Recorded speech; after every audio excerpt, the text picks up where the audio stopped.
हर कोई चाहता है कि मैं कूल लगूं, और कूल के चक्कर में क्या है ना, उनको ये सब बताया जाता है कि ये तो नामा कूल है, कूल नहीं है। टीका लगाना जी।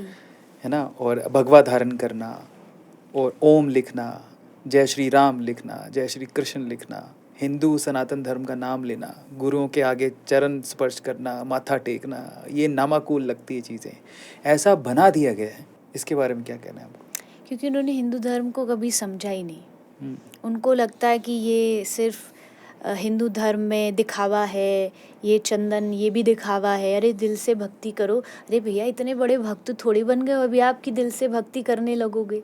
उसके लिए भी तो आपको स्टेज पे पहुंचना पड़ेगा, सिंडी पे पहुंचना पड़ेगा।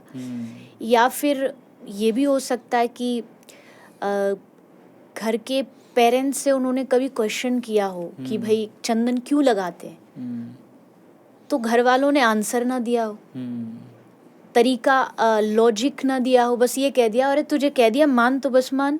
तो उनको लगा कि नहीं ये तो बस ऐसे ही दिखावा कर रहे हैं। तो एक तो थोड़ा सा जो बड़े उनको ध्यान रखना चाहिए कि शास्त्र के हिसाब से उनके क्वेश्चंस का आंसर दीजिए, पता होना चाहिए आपको।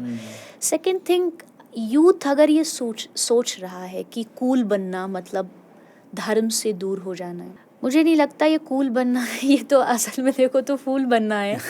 क्योंकि ये यहाँ आप कैसे कूल बन सकते हो जब आप बाहर से तो वेल मेंटेन बढ़िया ब्रांडेड कपड़े पहन के जा रहे हो, और जैसे ही आप कमरे में एंट्री करते हो आपके चारों ओर डिप्रेशन है, आप पूरे स्ट्रेस में डूबे हुए हो। अगर आपके कूल लगने से रिजल्ट भी कूल आ रहा है तो even I am okay with it, कि भाई आपने तो सब कुछ छोड़ा और जस्ट ये मॉडर्न चीज़ों को अपनाया, आप कूल बने और देखो रिजल्ट कितना अच्छा है, जीवन में कितनी खुशियाँ हैं, हम चारों ओर जब देखो खुश रहते हैं। पर है तो इसका एकदम ऑपोजिट। ट्रू।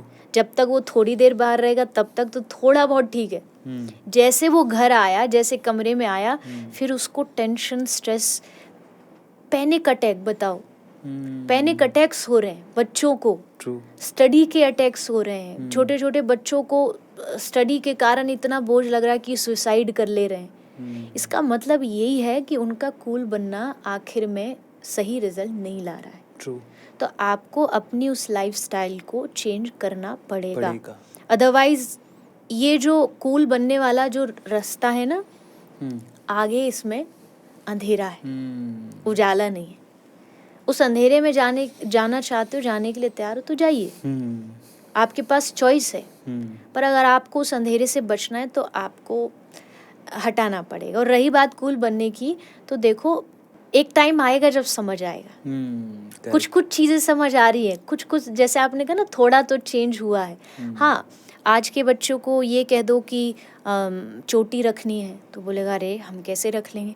हाँ, कल को कोई बॉलीवुड सिनेमा का कोई हीरो एक्टर आ जाए हेयर स्टाइल कि ये हेयर स्टाइल है, तो तुरंत मान लेगा।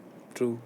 करेगा घूम फिर के वही, बट उसे लगता है कि अगर वो शास्त्र या धर्म से चलेगा तो गलत हो जाएगा। नहीं, ये आपकी पहचान है, आपका जन्म इस देश में हुआ, आपका जन्म सनातन धर्म में हुआ है। अरे आपको तो सीना तान के एकदम कहना चाहिए कि मुझसे ज़्यादा भाग्यशाली कोई नहीं। ट्रू। तो मैं इतना ही कहती हूँ, ये मेरी एक बहुत प्रसिद्ध लाइन भी है, बहुत बार मैंने बोली है, यूथ को बस इतना करना है, अपनी लाइफ में एक पॉकेट में आप मोबाइल रखते हो रखिए, एक पॉकेट में भगवद गीता रखिए। आप वेस्टर्न कपड़े पहनते हो 6 दिन, आप एक दिन, वीक के एक दिन अपने ट्रेडिशनल भारतीय कपड़े पहन लीजिए। आप पार्टी करने जाते हो अपने जन्मदिन के दिन, आप शाम को पार्टी करिए, सुबह आप किसी गौशाला में जाके गाय को चारा खिला दीजिए। बढ़िया। आई एम नॉट सेइंग कि आप अपना जीवन छोड़ दीजिए, कुछ छोड़ना नहीं है आपको, जस्ट थोड़ा सा ऐड कर लीजिए कि उसमें आपका कूलनेस भी। आजकल देखो आप हमारे वृंदावन में आओ, बड़े बड़े फॉरेनर्स अपनी लाइफस्टाइल चेंज करके धोती कुर्ता पहन के नाच रहे। ट्रू। वो बड़े मौज में हैं। तो इसलिए एक दिन तो हमें भी समझ आएगा, क्योंकि उस वेस्टर्न कल्चर को आज समझ आ रहा है कि इसमें आगे अंधकार है, इसलिए वो कन्वर्ट हो रहे हैं। वो धीरे धीरे हमारा जो कल्चर है उसकी तरफ आकर्षित हो रहा है। ट्रू। तो हमें भी आएगा, पर तब तक थोड़ी देर हो गई होगी। इसलिए पहले समझ जाएंगे तो दुर्घटना से देर भली। दुर्घटनाओं से पहले थोड़ा सा समझ जाएगी।